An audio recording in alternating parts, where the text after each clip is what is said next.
Today I was going to talk about emotions. It's something we rarely do in Zen, but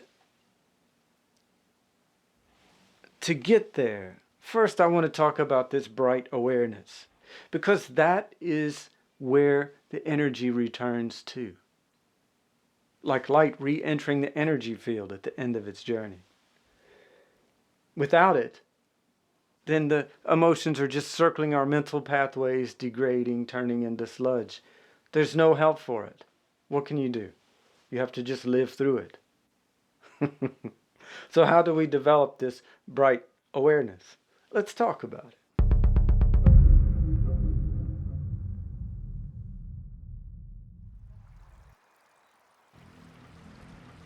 Down on the river today, sometimes you got to get out and get some exercise, walk around, see the city, be around people. Because I stay at a Buddhist temple, we have practice every day.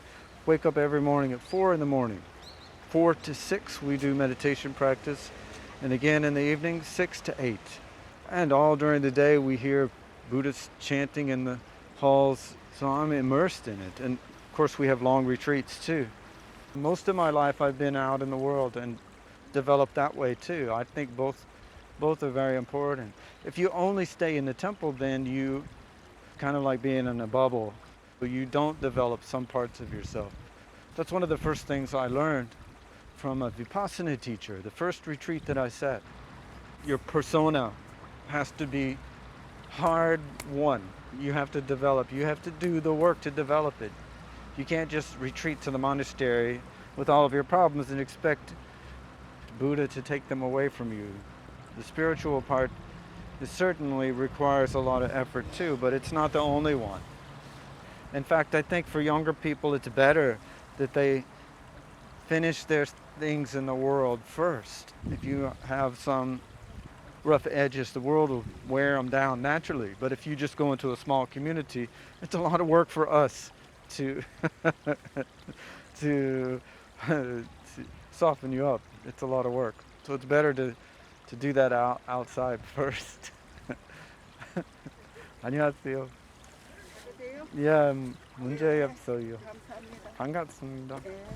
Even though we have this wonderful environment, there's no guarantee that that's going to work.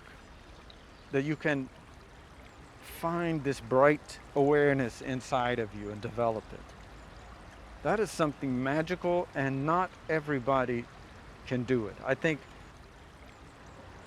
less than 10%, maybe, if I have to put a number on it, of people that really try to develop spiritually can actually get down to that place. Why is it so difficult? Because we build the walls, and that's all that we know. We don't know life without them. We can't take them down ourselves. It requires more than our own strength.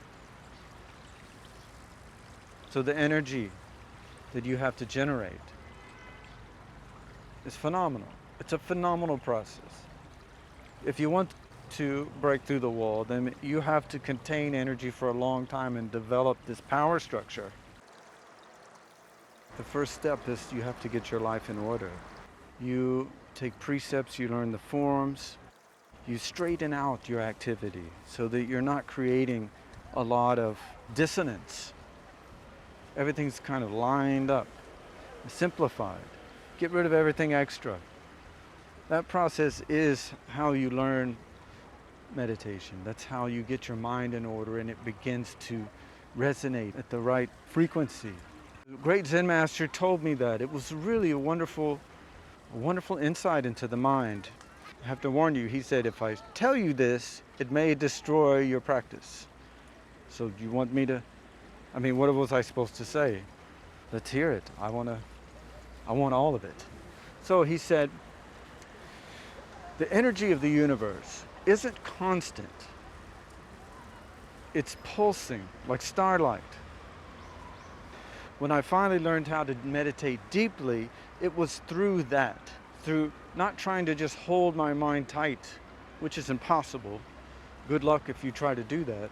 But by holding it tightly and then letting go, and then holding it tightly and letting go, and developing a resonance a resonance. And then suddenly, it went very deep, very naturally. I've never heard this before.